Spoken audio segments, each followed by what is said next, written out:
welcome back. It's Brittany and Katie with the Q Team in Rochester, New York. This week is part 2 of our 3-part series where we help you determine what's important when you're looking to hire a real estate agent, looking to enlist the help of a loan officer, and when you are looking for a real estate attorney. So this week, part 2 is a loan officer. Yep. So as important as your realtor is that you found and meshed with and know that you're going to have a great transaction, your mortgage officer is the one that handles all of the big money pieces of the transaction. They're going to make sure that the mortgage process is as smooth as possible.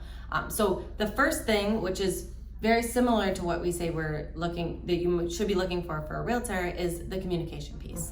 There's a lot of moving parts. There's a lot that happens in the mortgage process before you get an offer accepted, after you get an offer accepted, even while you're in the process of making an offer.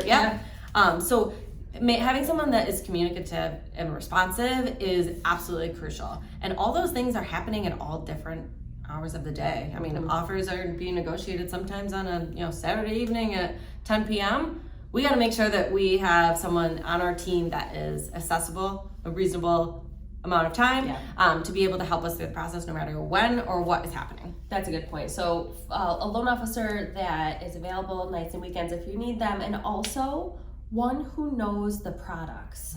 So there's going to be some underwriting guidelines that you have to follow. There's going to be documentation that you need to submit. So making sure that your loan officer and their team knows everything that's going to be needed and knows the ins and outs of the type of program that you're going for is going to be super important, and also help to make sure that the mortgage application process is also as seamless as possible. Yep, and to be able to communicate all the different types of loan products out there to make sure that they're helping you decide what the right one is for you, because there's a ton of them out there. So we want to make sure that they're all explained to you and guided in the right direction so that you can pick one that's going to work best for you and make you as competitive as possible.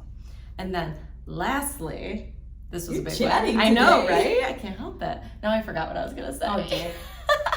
Lastly, what was it? Intermission. She's back and she's got it. Okay. It took a few minutes. Oh my gosh, it took her a couple minutes. I'm sorry, it's a day. Lastly is making sure that you have a lender that has a great reputation. And that's very important. Yeah. So making sure, because that's going to be important when you make an offer and your competitiveness, and there are different reputations for different banks, and agents know which banks are going to get the job done. So we have recommendations on people that we know and trust that we've worked with a million times, and we know they're going to provide you with all of those. A million times. Literally a million. But they're going to provide you with all those things that you are looking for to make sure the process is as smooth as possible. So next week is part 3, where we're going to help you get through selecting a real estate attorney. So catch us next week, and if you're new this week, last week we talked about how to select a real estate agent.